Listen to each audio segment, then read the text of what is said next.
Une confrontation aérienne au-dessus de la mer de Chine méridionale est au cœur d'un nouvel événement qui génère déjà des répercussions significatives dans les cercles d'analyse géopolitique internationale.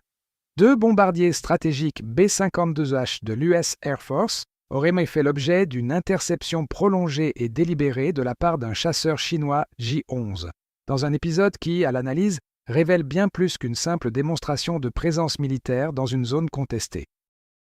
Si vous souhaitez comprendre les principaux événements mondiaux avec une analyse sérieuse, abonnez-vous dès maintenant pour ne rien manquer. Pour contextualiser cet événement, il convient de rappeler que la mer de Chine méridionale constitue l'un des espaces aériens les plus surveillés et les plus disputés de la planète. Les États-Unis y conduisent régulièrement des opérations de présence et de liberté de navigation aérienne, tandis que Pékin revendique une souveraineté étendue sur cette région que la communauté internationale ne reconnaît pas dans sa totalité. C'est dans ce cadre tendu que se sont produits les faits décrits.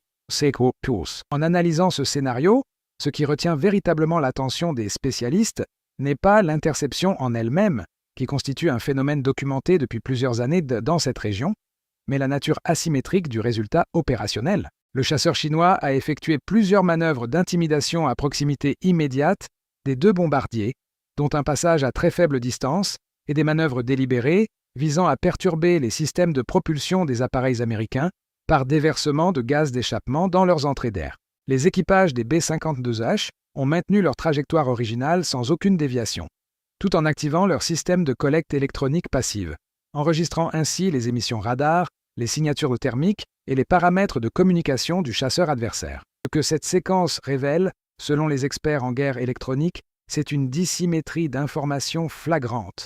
Le pilote chinois pensait exercer une pression psychologique, ignorant qu'il fournissait simultanément aux 2 bombardiers un volume considérable de données de renseignements sur les systèmes électroniques et thermiques de son propre appareil. Already knows precisely who's coming to the party. A few minutes later, the fighter is in visual range, and the aircraft commander pulls the under-nose camera feed onto his display. There he is, the J-11 climbing out of the bomber's 6 o'clock low, twin engine cans glowing white-hot at the infrared like 2 coals in a dark fireplace. This is the Shenyang J-11, China's reverse-engineered Su-27 flanker. Twin WS-10A engines pulsing 58,000 pounds of combined thrust, Mach 2.35 at altitude, 1,800-mile combat radius, 4 PL-15 beyond visual range missiles on the rails. Weapons built specifically to hit bombers from outside visual range. 46 tons of fighter, flown by one of the class best.